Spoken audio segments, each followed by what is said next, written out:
Hola, ¿qué tal? Yo soy José Lora y pienso que en esta ocasión sería saludable hablar de el miedo, que es una sensación que probablemente mucha gente está sintiendo en estos días en los que parece que el mundo se va a acabar.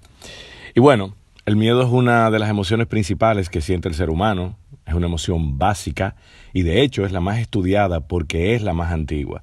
Se dice que desde que nosotros somos embriones podemos sentir miedo y por eso esa sensación que tenemos y a la que llamamos miedo se encuentra grabada en todo nuestro sistema.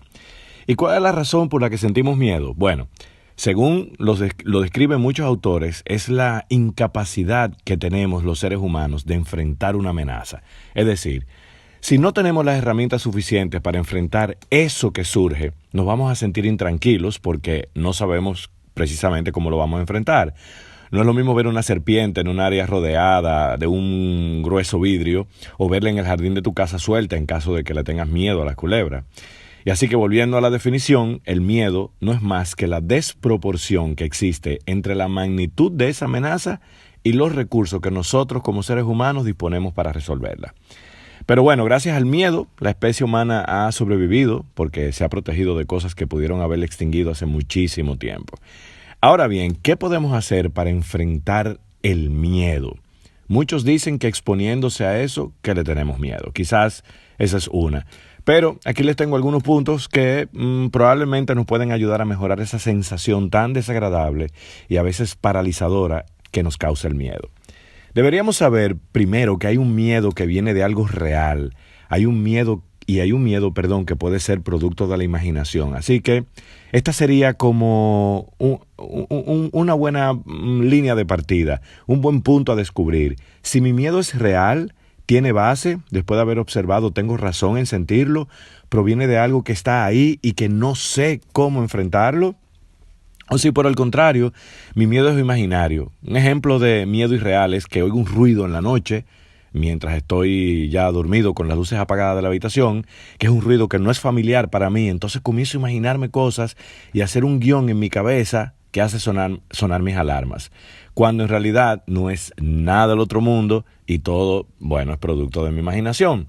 Una vez yo pueda darme cuenta de esa diferencia, entonces comienzo a entender mi miedo, de dónde viene, por qué está ahí, qué hace que yo me sienta de esa manera y que no sepa qué hacer.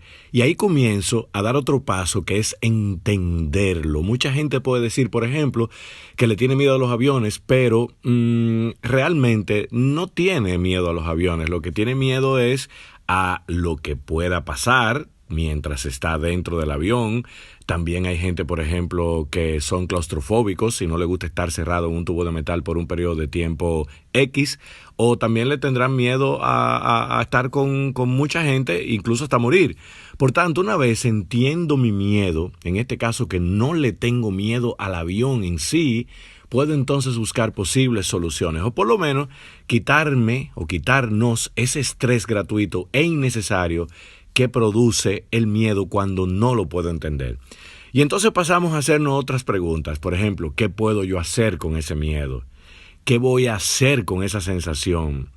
¿Qué puedo hacer para entonces enfrentarlo? ¿Cuáles son esos pasos que yo pudiera dar? Posibles pasos. ¿Dónde están mis recursos que yo poseo para hacerlo? ¿Quién me puede ayudar en caso de que yo no posea esos recursos? ¿Quién me puede ayudar a gestionar esa sensación tan desagradable que todos llamamos miedo?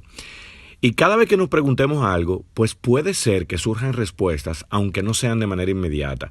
Recuerden que autocuestionarse es súper saludable, nos ayuda a conocernos más. Y como he dicho en otras ocasiones, mientras más nos conocemos, mejor podemos gestionarnos, más vamos a descubrir, mejor dicho, vamos a descubrir que tenemos muchos recursos con los que podemos contar para enfrentar cualquier situación en la vida.